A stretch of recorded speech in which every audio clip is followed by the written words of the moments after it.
தமிழகத்தில் 3 தைவான் நிறுவனங்கள் 80,000 கோடி முதலீடு செய்ய உள்ளதாக தகவல் வெளியாக இருக்கிறது. இது பற்றிய மேலும் விவரங்களை இந்த செய்தியாளர் நௌஷாத் உரைக்க கேட்கலாம். வணக்கம் நௌஷாத், எந்தெந்த தைவான் நிறுவனங்கள் முதலீடு செய்ய இருக்கின்றன தமிழகத்தில்? வணக்கம் தனலட்சுமி. தமிழகத்தில் 3 தைவான் நிறுவனம் 80,000 கோடி முதலீடு செய்து 40,000 பேருக்கு வேலை வாய்ப்பை உருவாக்கி இருப்பதாக ஒரு தகவல் வெளியாகிறது. டெல்டா எலக்ட்ரானிக்ஸ் தலைமையிலான 3 முக்கிய தைவான் நிறுவனங்கள் இன்று தூத்துக்குடி மற்றும் திருநெல்வேலிக்கு வருகை தருகின்றன.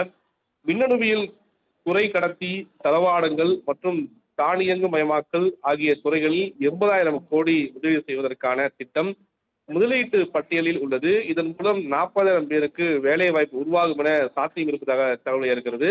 மிக முக்கியமாக இந்த அரசு அமைந்தவுடனே பல்வேறு முதலீட்டாளர்களை தமிழகத்துக்கு கொண்டு வருவதற்கு முயற்சி செய்து வருகிறார்கள். கடந்த காலங்களில் தொடர்ந்து இது போன்ற கடந்த ஆட்சி காலத்தில் குறிப்பாக ஆலோசனை மேற்கொண்டு அந்த நிறுவனங்கள் தற்போது புதிய அரசு அமைந்த பிறகு நேரடியாக ஆய்வு மேற்கொண்டு வருகிறார்கள்.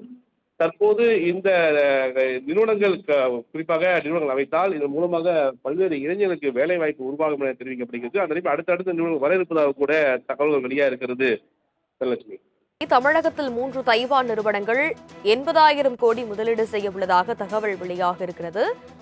இது பற்றிய மேலும் விவரங்களை இந்த செய்தியாளர் நௌஷாத் உரைக்க கேட்கலாம். வணக்கம் நௌஷாத், எந்தெந்த தைவான் நிறுவனங்கள் முதலீடு செய்ய இருக்கின்றன தமிழகத்தில்? வணக்கம் தனலட்சுமி. தமிழகத்தில் 3 தைவான் நிறுவனம் 80,000 கோடி முதலீடு செய்து 40,000 பேருக்கு வேலை வாய்ப்பை உருவாக்கி இருப்பதாக ஒரு தகவல் வெளியாக இருக்கிறது.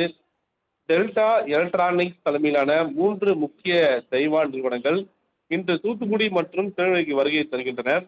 மின்னணுவியல், குறை கடத்தி, தளவாடங்கள் மற்றும் தானியங்கு மயமாக்கல் ஆகிய துறைகளில் 80,000 கோடி முதலீடு செய்வதற்கான திட்டம் முதலீட்டு பட்டியலில் உள்ளது. இதன் மூலம் 40,000 பேருக்கு வேலை வாய்ப்பு உருவாகும் என சாத்தியம் இருப்பதாக தகவல் இருக்கிறது. மிக முக்கியமாக இந்த அரசு அமைந்தவுடனே பல்வேறு முதலீட்டாளர்களை தமிழகத்துக்கு கொண்டு வருவதற்கு முயற்சி செய்து வருகிறார்கள். கடந்த காலங்களில் தொடர்ந்து இது போன்ற கடந்த ஆட்சி காலத்தில் குறிப்பாக ஆலோசனை மேற்கொண்டு அந்த நிறுவனங்கள் தற்போது புதிய அரசு அமைந்த பிறகு நேரடியாக ஆய்வு மேற்கொண்டு வருகிறார்கள். தற்போது இந்த நிறுவனங்கள் குறிப்பாக நிறுவனங்கள் அமைத்தால் இதன் மூலமாக பல்வேறு இளைஞர்களுக்கு வேலை வாய்ப்பு உருவாகும் என தெரிவிக்கப்படுகிறது. அந்த அடுத்தடுத்த நிறுவனங்கள் வர இருப்பதாக கூட தகவல்கள் வெளியாக இருக்கிறது. தனலட்சுமி, விவரங்களுக்கு நன்றி நௌஷாத்.